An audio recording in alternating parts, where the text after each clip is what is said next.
I guess if you can remember, take me back to the first time that you met Paul. What was the first interaction, if you can recall that? I think the first time we really interacted is I have a John Deere tractor to mow my lawn, and he had one as well, and he was having trouble with the bag staying on his tractor, and he came over and saw me mowing the lawn and asked me for a little advice, and I showed him how to keep the bag strapped on. So that was the first interaction that I remember. Mm-hmm. But you know, we were neighbors for quite a while, and had many interactions since then. So I don't know for sure if that was the first one. How long, just in the ballpark, how long did you know Paul? Probably a couple years, roughly, while we were both living in the neighborhood. Mm-hmm. And you know, I've seen him off and on since then, and I'm not sure exactly the time frame. He moved away a couple years ago, so I guess that would say maybe 4 years altogether, somewhere in that range. Mm-hmm. And I know that you didn't really know him on a personal level, I think is how you put it, but the interactions that you did have with him, if you can just tell me, what kind of person Paul was.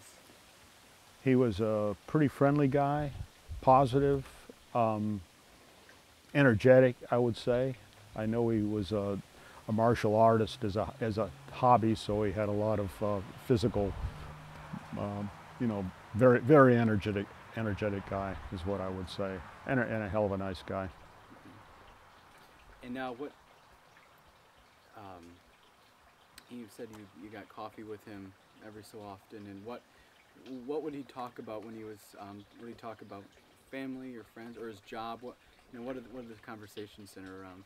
Well, the most recent interface I had with him was in the coffee shop, and this was just this past Sunday. And my wife Jan is suffering with cancer now, and she and Paul are Facebook friends, and Paul was talking to, came up to me and asked how Jan was doing, and he's followed her case very closely on Facebook as far as the situation with her cancer, and that's been the bulk of recent conversations with him. So, but yeah, I'd see him maybe once a month or so in the coffee shop. We weren't coffee buddies, but we bump into each other and talk for a little while.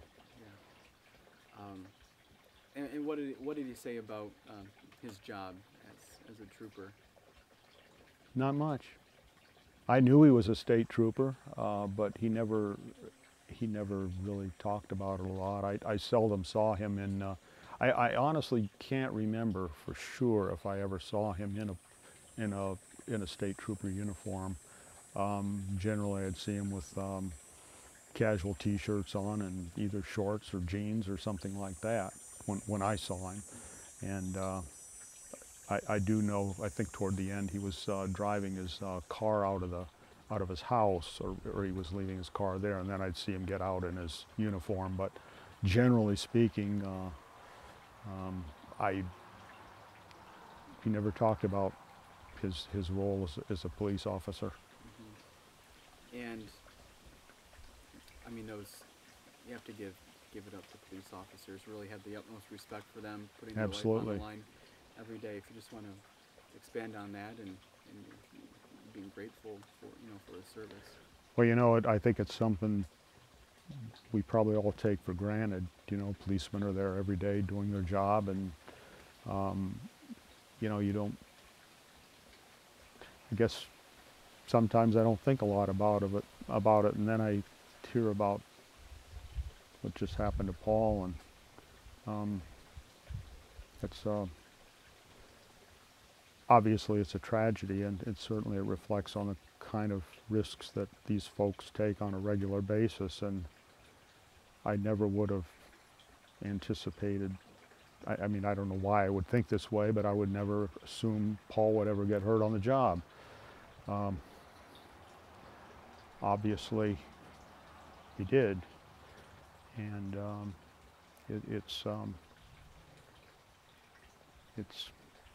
just shows the risk these guys take and gals take, and hats are definitely off to them, and it's a great service they provide, and we all should be grateful for it.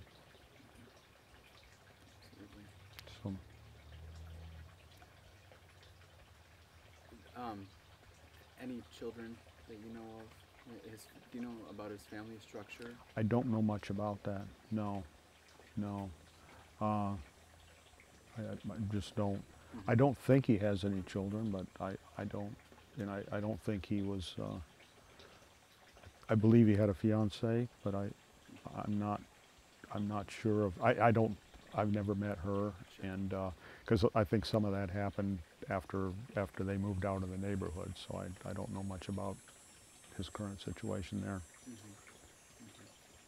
And what would you say to Trooper Butterfield's family if you were to see them?